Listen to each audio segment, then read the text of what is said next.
Hi, my name is Nadya Andreeva, and welcome to the Ayurveda for Life show with Banyan Botanicals. Today we have a truly special guest, someone I really didn't think I would get. So I'm really thankful, Dr. Svoboda, that you were able to join. Um, if you don't know Dr. Svoboda, let me introduce. He is the first Westerner to ever graduate from a college of Ayurveda and be licensed to practice Ayurveda in India. During and after his formal Ayurvedic training, he was tutored in Ayurveda, Yoga, Jyotish, Tantra, and other forms of classical Indian lore by his mentor, the Gauri Vimalananda. Hopefully, I pronounced it correctly. Yes, you did. He is the author of 12 books. A lot of them are the books that every Ayurveda practitioner and student know very well, especially the Prakriti, Your Ayurvedic Constitution, and the Agora series, which discusses his experiences with his mentor. Dr. Svoboda was born in Texas in 1953 and 1972 earned a BS from the University of Oklahoma in chemistry with a minor in French, which I think makes the perspective of Dr. Svoboda even more unique because you understand biochemistry, so not just the Ayurvedic view of things. After being ritually initiated into the Pokot tribe of northern Kenya as its first white member in June 1973, he moved to India where he lived, receiving his Bachelor of Ayurvedic Medicine and Surgery from the University of Pune in 1980. In his final year of study at the Tilak Ayurveda Vihamividyalaya, uh, Mahavidyal. he won all but one of the Universities of Pune's awards for academic excellence in Ayurveda, including Ram Narayan Sharma Gold Medal. He also served as adjunct faculty at the Ayurvedic Institute in Albuquerque, New Mexico, and at Bastyr University in Kenmore. So, thank you so much for being with us. And I'm really excited for our conversation today, which is going to be around mostly psychology of Ayurveda and particularly about changing bad habits, creating good habits, and eliminating self sabotage from our life, which I think is a really, really important topic because it seems that no matter how much knowledge and wisdom we have, a lot of us don't actually practice it. So let's see if we can find ways to help everyone to start practicing more of what they know would be good for them. The first question that I wanted to start with is why is it so hard for us to do what we know that our body needs to really thrive? And why do a lot of people engage in self sabotage, even with simple things, overeating or eating too many sweets or having an extra glass of wine? Why do you think it happens? The first thing I'd like to say is that um, this is not anything new. This is a problem that has been going on, um, well, for a long, long time. I would say probably since humans became self-aware and became aware that they were uh, doing things that were not beneficial to them. And it's not only a human problem, though I'm sure it's made worse by humans. I mean, for example, if you've ever spent any time around dogs, you know that you can't, like with a cat, if you go away for a day, you can leave some food for the cat, and the cat will come and eat when the cat was ready to eat. The dog will eat all of the food, possibly get sick, and then wonder where the food is later. So it's not only a human problem, which means that it's a problem that goes back so far that it's something that's very basic to what it means to be existing in our world. And many people who have commented on this problem um, are people who have commented on it from the perspective of the sense organs. And in a way, that is true. It's a problem whose basis is is in the sense organs, in the sense that we have sense organs for very good reasons. There are two main reasons we have sense organs. The number one reason is to find things for us to eat. sense organs have been around for hundreds of millions of years. And the reason for them is because everyone has to eat. And everyone is trying to find things to eat, and the only things that are useful for eating are things that are alive. And that's the second reason why we have sense organs, which is that we have to try to avoid becoming food for someone else. So we're always either looking for food or trying not to become food. And so, and this has been happening for many species for hundreds of millions of years. So that means there's a tremendous amount of tamas, of inertia, for the sense organs always to be looking outside the individual. We're always looking outside. We're either looking for things to take in or we're looking for things to avoid. So this has been the basis of existence for hundreds of millions of years. And in Sanskrit, we call this raga and dvesha. Dvesha means, sometimes it's translated as hatred, but it doesn't mean hatred. It means things that you really want to not be connected to, not have interactions with, not be part of, not have it be part of your life. And raga is something that you're attracted to. And raga is something that you find desirable. And raga is something that you find has the potential to benefit you in some way. The challenge with human beings is that we are more self-aware, and in many ways that's good, but in other ways we become aware of the things that we are attracted to, and we become aware of the things that we are trying to avoid, and then that multiplies the effect. If I'm a dog and I find food, I eat the food and I either digest it or I don't digest it and I vomit it back up or whatever. And I don't hold on to that. I move on to the next thing. But if I'm a human being, and every human being, probably everything in the universe, but certainly every human being has a blind spot. Many human beings have more than one blind spot. But that blind spot, everyone has perspective, everyone can see and experience, but there's always something in your reality that is not easy for you to access with your normal awareness, with your, and particularly that part of your awareness, the buddhi, that is your ability to discern, your ability to know what is beneficial and what is not beneficial. Now, your organism is telling you this all the time. The problem is that it is telling you in a very small voice.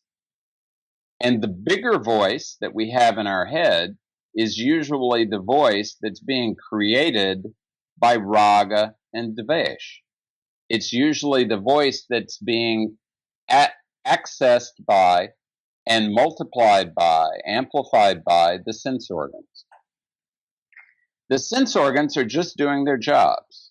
The sense organs are just telling us what we can eat and what we can't, or what we won't be able to eat, where we should go, where we shouldn't go, what we should do, what we shouldn't do.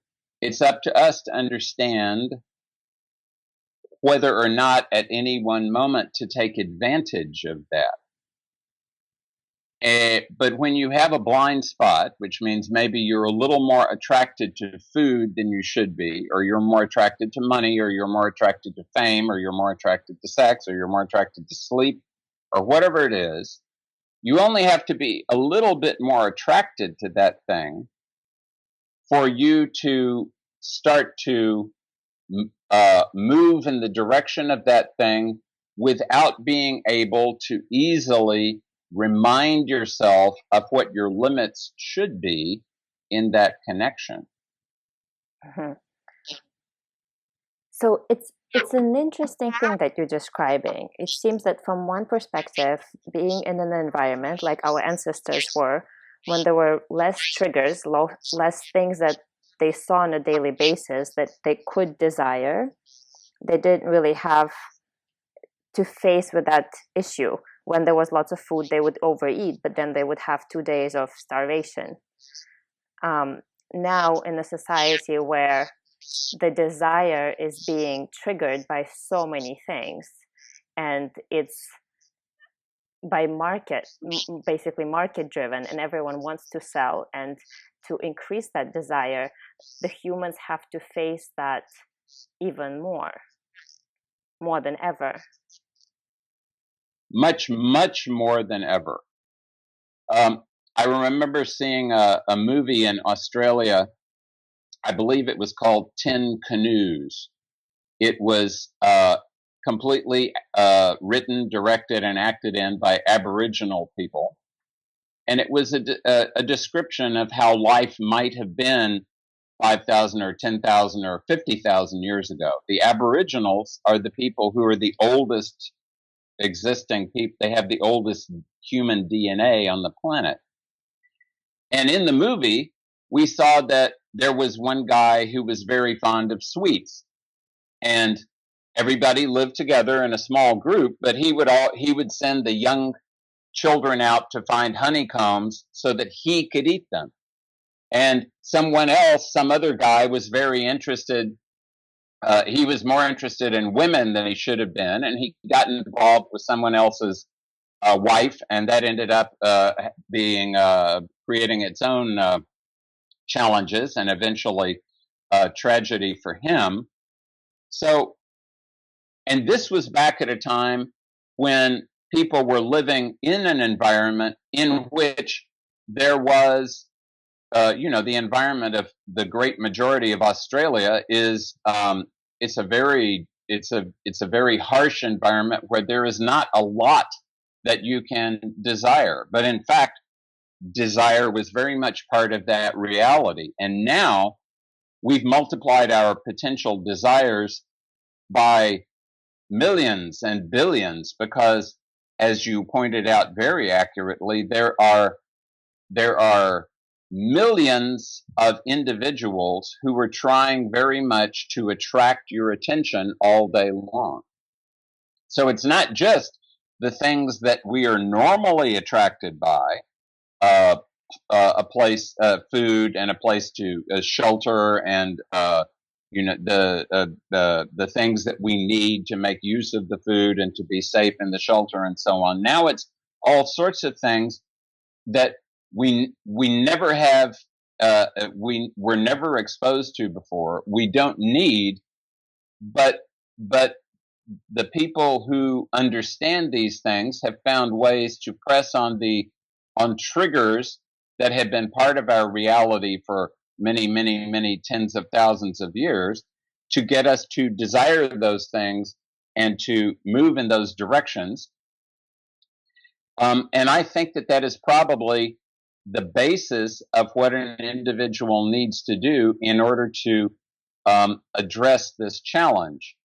Um, if for example, if you know that you're eating too much, you have to find some way to stop eating. And maybe one of the good ways to at least begin the process of not eating so much is not to keep things in your house that you know that you should not be eating.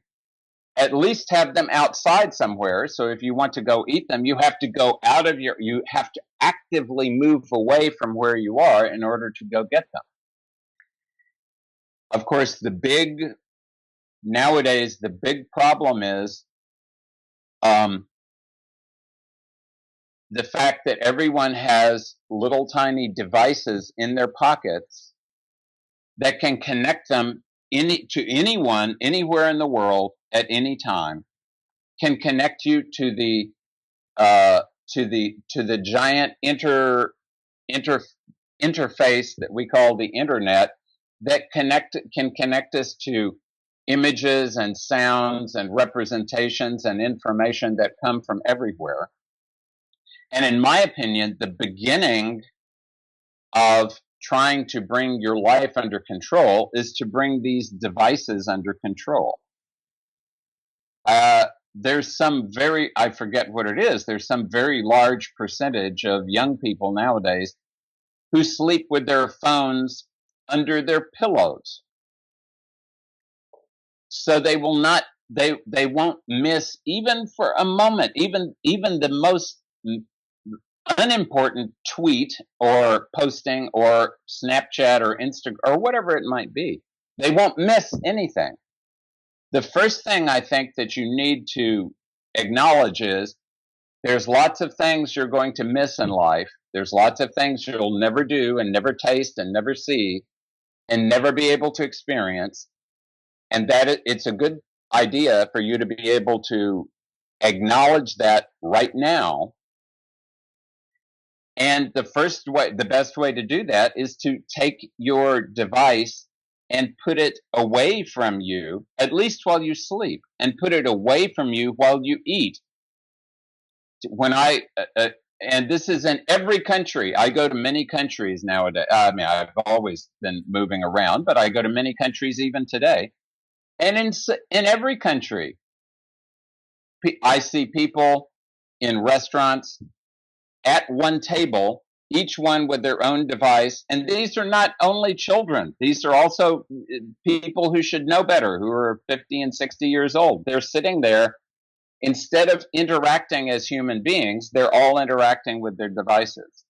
So I think the first thing that you should do is bring the device use under control. Yes. It's really interesting that you bring it up, because one of the questions that I wanted to ask you was that because of all the external stimulation of the screens, of the phones, in your course Prana, you mentioned that brings us away from the center, away from ourselves. And I've seen it in a lot of practices in my experience with groups, that when you help people to come back to themselves and lead them through a mindful experience of eating one of their trigger foods, let's say cake, or having a glass of wine, or having ice cream, a lot of them notice that the taste is not what they expect it to be, that they don't like it as much, that they don't crave it as much, because they're listening to the wisdom of their body. They're more mindful, they're more present. But it's a very, in general, it's not a state of being that most of us experience in a day-to-day life when we are distracted. So how being disconnected from our center, how does that affect our ability to either create new habits and discipline our mind and our senses, and the likelihood of breaking the self-sabotaging behaviors? Well, as you point out, it is very much a matter of prana. When you're attracted to something, wherever your attention goes, your prana will go also. As Sushruta says in his text on Ayurvedic surgery, he uses the word swasthya to mean health, and swasthya means being well established in yourself. And being well established in yourself, he says, is when all of your physiological processes are sama, when they're all in equilibrium, they're balanced. And when your mind and your spirit and your sense organs are prasanna, when they're gratified, satisfied, when they're not feeling any craving. So anytime you feel a craving, your prana is moving out of your body. And when your prana is moving out of your body, it will be much more difficult for you to center yourself, because that's what centering means. It means being able to circulate the prana in your body, being able to put the prana in the places where it needs to be, to make sure especially that there's prana at the heart, so that prana can be distributed through the whole organism. at all times. And it's a very easy way to lose a lot of prana is through these devices, because your attention is being sucked into the internet, and that's taking the prana away from your system.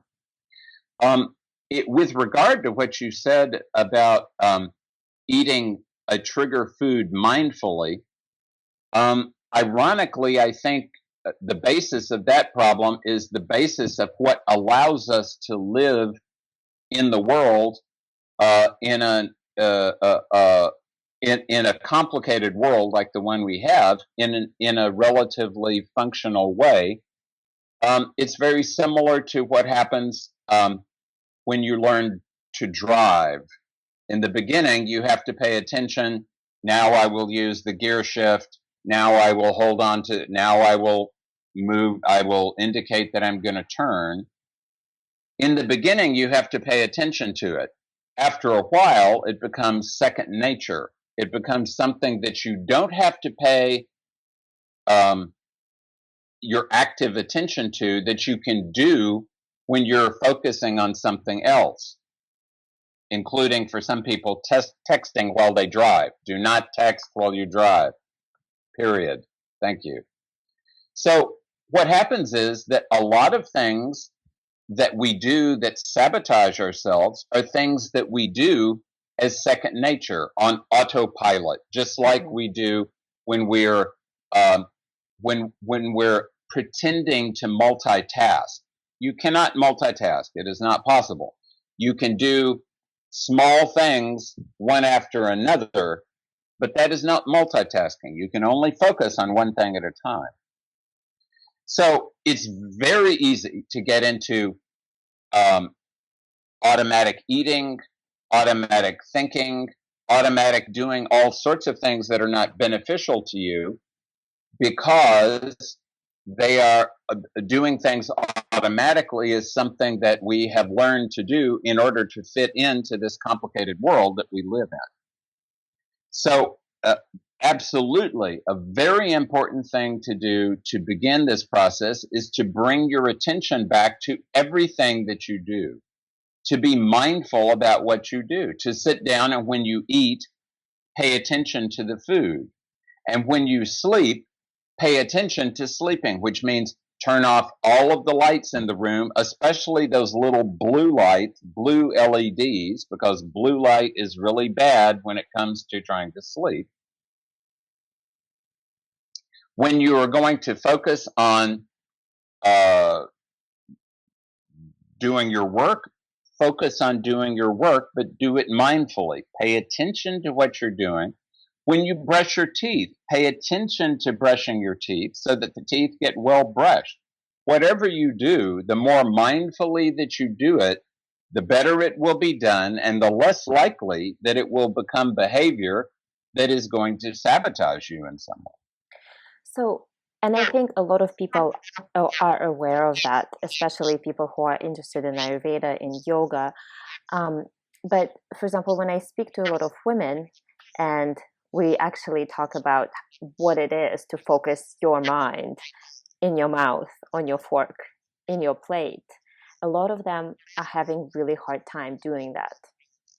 So does it come because because we don't have gyms for the mind and not used to training the mind, or like does it come with practice? Why do so many people, even though they know it's good for you, why do they struggle with it? It is like everything else. It comes with practice, and if it is something, it's like going to the gym. It's like swimming. It's like driving. It definitely comes with practice. One challenge, of course, nowadays is that our lives are extremely. There's nothing in our life that encourages focus. In the past, sometimes you had to focus. If you were a hunter, you had to sit quietly and wait for the whatever it was that you were hunting to come into your area. Now there's no need to, you just go out, you want something, you go onto the internet, you find it, you take it. There's no need to keep your body and your mind quiet, uh, and no one is encouraging you to do that. So we live in a world which is a very, very, very vata aggravated world, because there are so many things trying to attract our attention, and this is especially true for children nowadays. At least when I was young, we only had 3 TV channels, and they all they all turned off at about midnight, and they didn't come on again until 5 or 6 in the morning. So you couldn't, even if you wanted to, you could not watch TV all. Now you can watch 500 channels 24 hours a day, plus everything on YouTube and everything else. So the problem is that a big part of the problem is that now individuals' attention is divided in so many different directions. So anytime you want to treat a vata problem, you don't try to treat it and cure it and solve the problem, because that's not the way that vata works. You always give a small amount of medicine frequently, and you keep doing that until it starts to have an effect, until the body starts to become habituated to it, and then the body will understand that that's something that it can focus on, and then it will start to organize the vata in an appropriate way, which means that then the prana will be able to express itself more. So it's very important. Let's say that you understand that now you have not studied mindfulness, and in fact you can't keep your mind quiet for even 10 seconds. Start with 10 seconds. At least for those 10 seconds, pay attention to what you're eating. And then your mind goes off somewhere else. And then some other distraction occurs. Every time you're aware of the distraction, bring your attention back to being mindful. Even if it's only for 5 seconds, even if it's only for 1 second. Every time that you are focused on what you should be focused on is 1 more second or 10 more seconds or 1 more minute that is slowly and gradually going to increase, because you are exercising that particular faculty, because you are training yourself. So the Olympics are going on right now, and we see the result of what the brilliant training is. But these are these athletes are athletes that have given up many things in their lives. They have agreed to them with themselves not to do certain things in order to achieve what they want to achieve. So Simone Biles, the brilliant gymnast, she had to not go to the prom and not hang out with her friends. She had to go into the gym, and she had to spend her 3 and 4 and 5 and 6 hours a day practicing in order to achieve what she wants to achieve. Now, you and I may not be Olympic athletes, but the principle is exactly the same. Mm-hmm. That same drive to focus on one thing that caused Michael Phelps to become so brilliant, and Usain Bolt and all these other great achievers, that caused them to be able to achieve. It's the same principle. Always bringing your attention back to where you want your attention to be. And it doesn't matter if 1,000 times a day your attention goes away, as long as 1,000 times a day you bring it back to where it needs to be. Okay, so it's really interesting, and what brings it into the conversation is the idea that it's not a matter of having enough prana to break a habit. It's a matter of directing the prana in the right direction to create a new pattern. Absolutely, because as long as you're alive, okay, maybe if you are completely debilitated, you're going to have insufficient prana to really make a lot of changes. But otherwise, if you're a functional person and you're going here and you're going there, you have more than enough prana to make these changes that you need to make.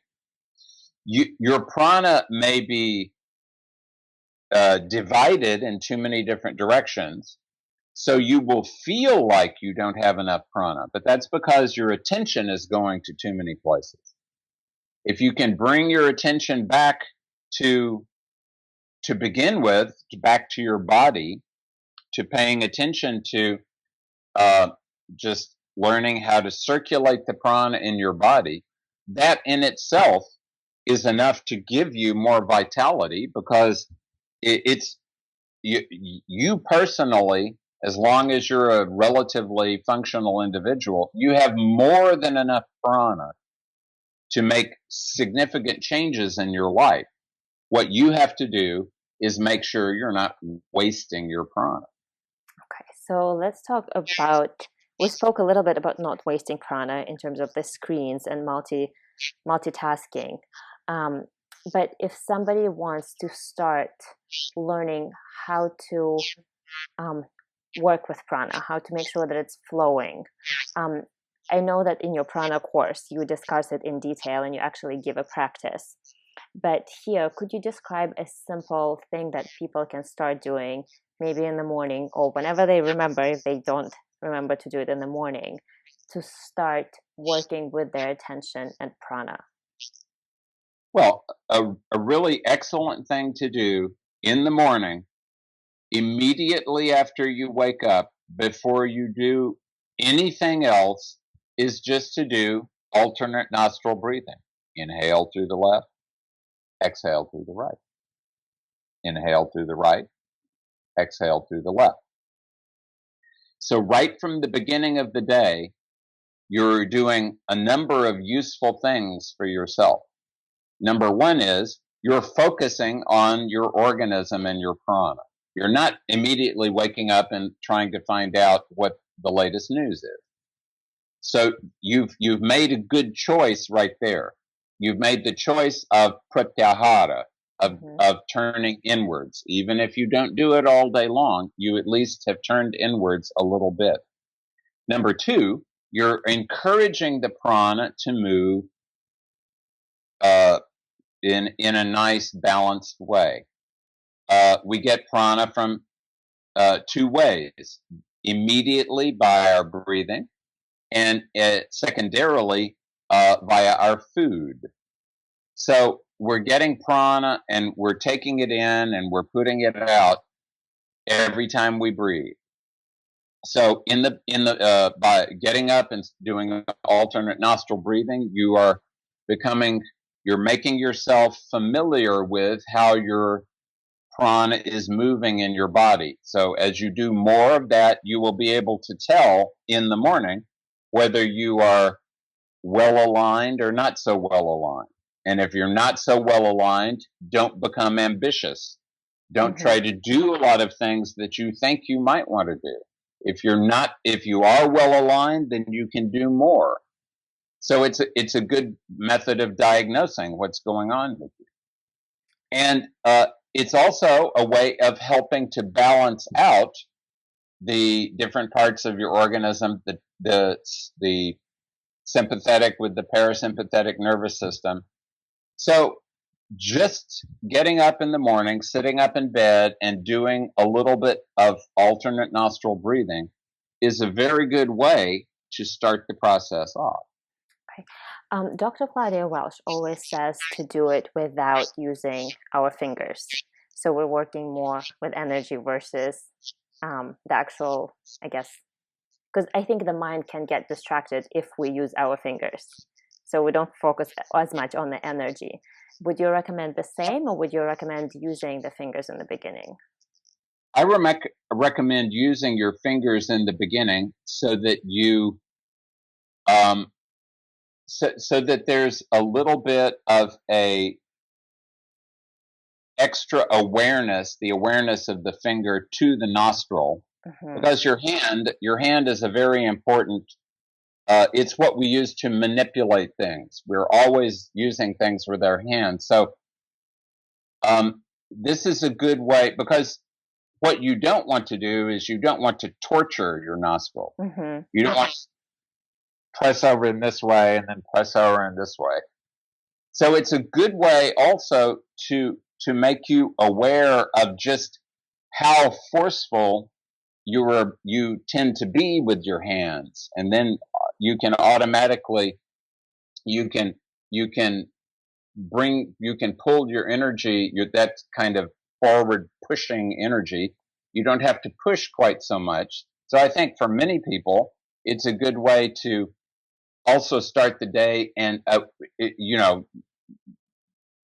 reminding yourself not to be pushing forward so much if you are in fact not pushing so hard on your nostrils. But eventually, absolutely, it's much better to do it just with your awareness, Mm-hmm. because that's a much better way to get the prana to circulate in your body. You bring the prana up and in, or down and in, depending. You can play around with the prana to a great degree, as long as you don't try to tell it what to do. Mm-hmm.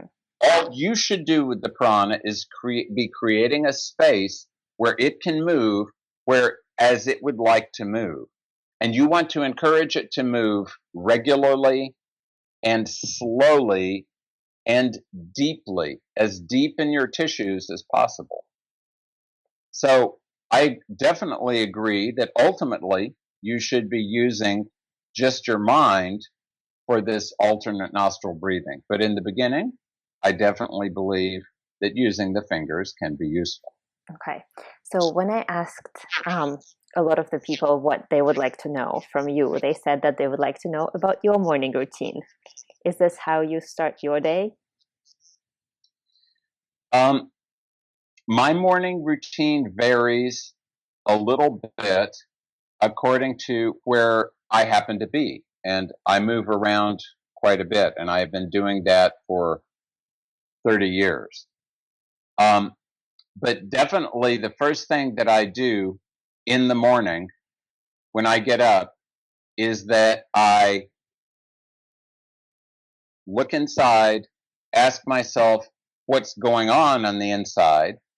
And sometimes I do alternate nostril breathing. Sometimes I use another method, but definitely the first thing I'm doing is getting my prana to align, and to align with my body as it is as I'm getting up, and to align with the environment in which I find myself.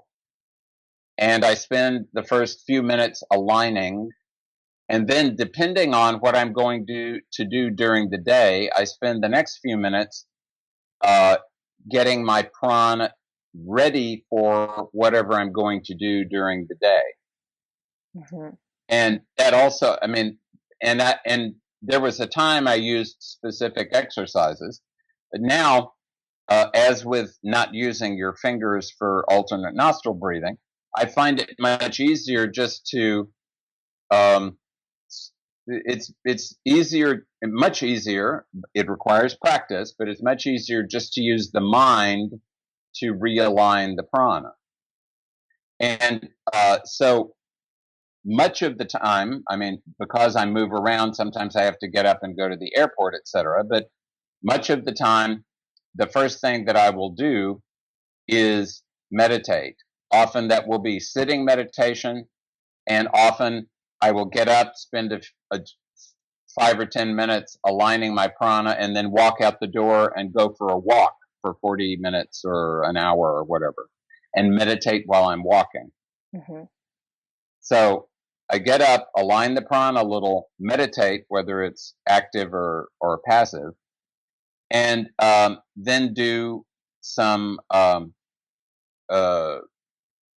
I'll call it yoga, but it's a very eclectic sort of thing. It's and I like doing it, but often I only do half an hour or so. But it's to get the prana that I've partly aligned with the help of meditating to get it to align with the help of moving the body and making sure that the prana and the body have as good an alignment as it's going to be on that day.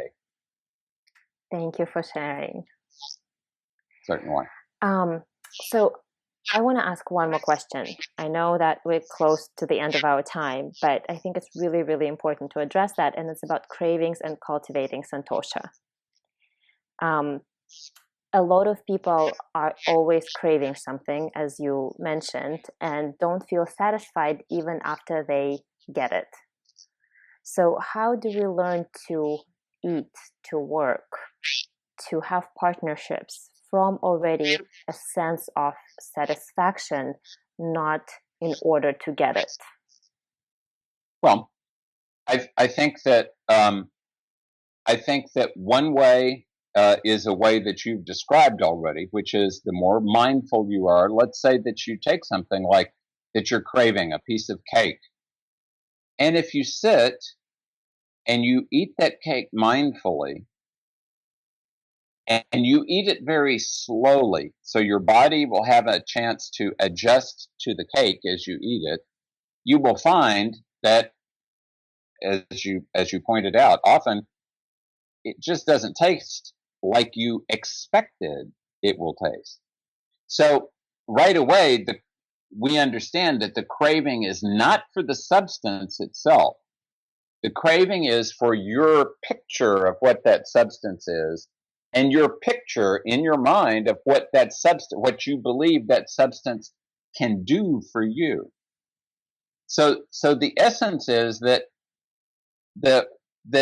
it's almost as if the craving, it's secondary, whatever it is that you're craving.